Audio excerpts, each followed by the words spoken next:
How many of you remember, I think it was a song, but it was for sure a phrase called "The Times They Are A-Changing"? Anybody old enough to remember that? I knew you would be, Jim. I knew you would be. It's so true. It is so true. The times are changing. And what I want to take you back through is how we got to where we're at and how we're going to change things so that although the times are changing, we're going to be better prepared for the changes that are coming. Because healthcare is in a real crisis. And we're part of that crisis. The cost of doing what we do to treat musculoskeletal pain is very, very expensive. In California, a couple of years ago, the statistics for a work comp patient, the average number of physical therapy visits was something like 23, and the average number of chiropractic visits was about 3 times that number, about 78. These were statistics from California Work Comp Research Association that was keeping track of this when they tried to research what the costs were for work comp in California. Can't afford to have that for the future. Going to have a different model, not just for work comp, but for all types of musculoskeletal pain. And so, you know, how we all got started, I remember in school, in 1968 when I went to PT school, Williams Flexion Exercise, this is the book that I bought in the bookstore. And we taught everybody pelvic tilts, modified sit-ups, knees to chest. Remember those? Some of you old enough to remember that? Mm-hmm. And in those days, we were taught to stand up when the doctor walked in the room.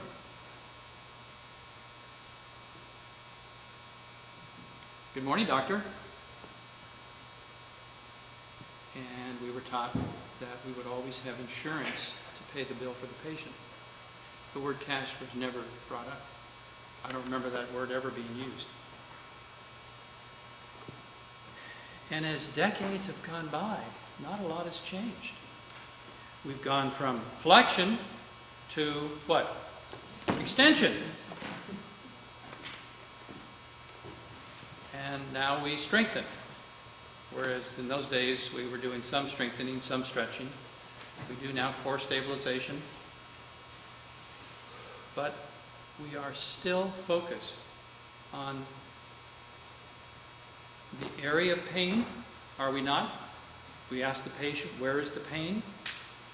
We put labels on the pain to imply that it has a local basis and that there's no central influence of that local pain that the patient has. And we then proceed with any number of ways to treat that, because there are so many ways to treat, let's just say, lateral epicondylitis. There are so many ways that people would treat it. There is no unifying principle of how you would treat it. So we haven't made a lot of progress. And in terms of our dependency on insurance and the physician referral, that's getting worse all the time. The insurance carriers have figured out that if they set an opportunity for you to get a contract and they put out bids for this, they can get people to bid low enough that the insurance carriers can drive the rate of reimbursement down because of the competitive nature of people wanting to have a contract. And they're willing to accept less and less as years go by. That's going to continue to get worse. I don't think it's going to get better. I just see it getting worse.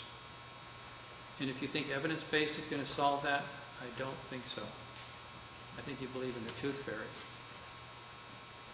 I think evidence-based is important when you can get it, and we have tried, and unfortunately we have been unsuccessful in most cases to get the people who offered to help do it in the schools to be willing to do it.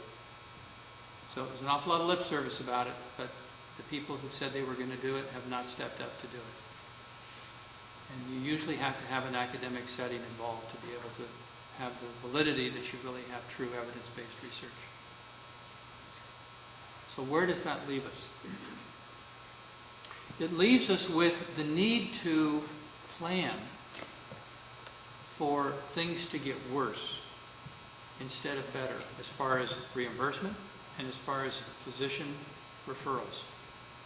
The physician is busier all the time, more and more paperwork, more and more non-reimbursed time. They don't want to even write out a prescription for therapy. Even if they think the patient needs it, they don't want to take the time to write it out. They'd rather not. They already got to write out a prescription for medication.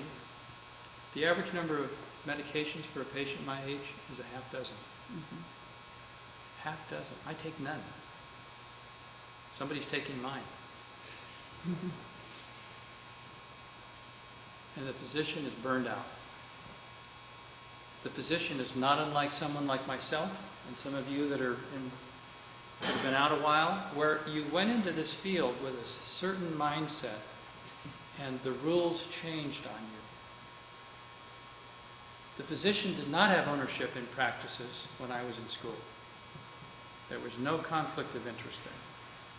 Nowadays, you can be the best practitioner in your community and you may not be the most successful and have the busiest clinic.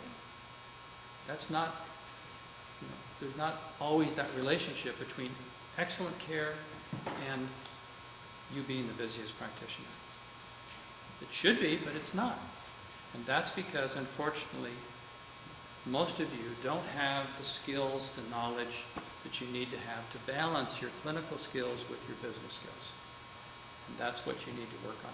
Besides continuing your clinical skill development, it's very important you develop and add to your business skills so that you know what it would take to run. What kind of a business would you call that you're in? Called a service business.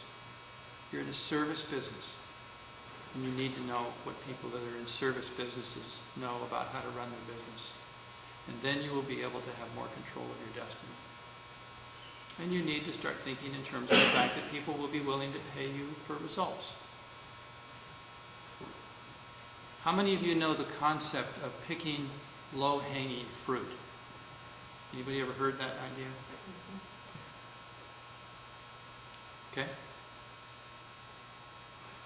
With PERT, with this work, with PRRT, you can have such dramatic results with many people in a couple of sessions that if you position yourself to be known for that, for a few visits, either results or no results, you don't keep seeing them.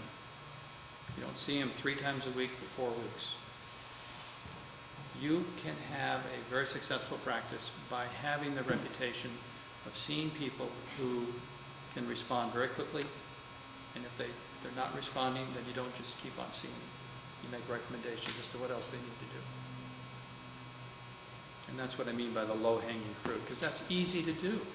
Easy for the patient, easy for you. And it's easy to set up a cash system if that's the kind of results that you can give people, because people will come. They'll hear about it. And they'll know that it's not seeing you like they would the typical practitioner.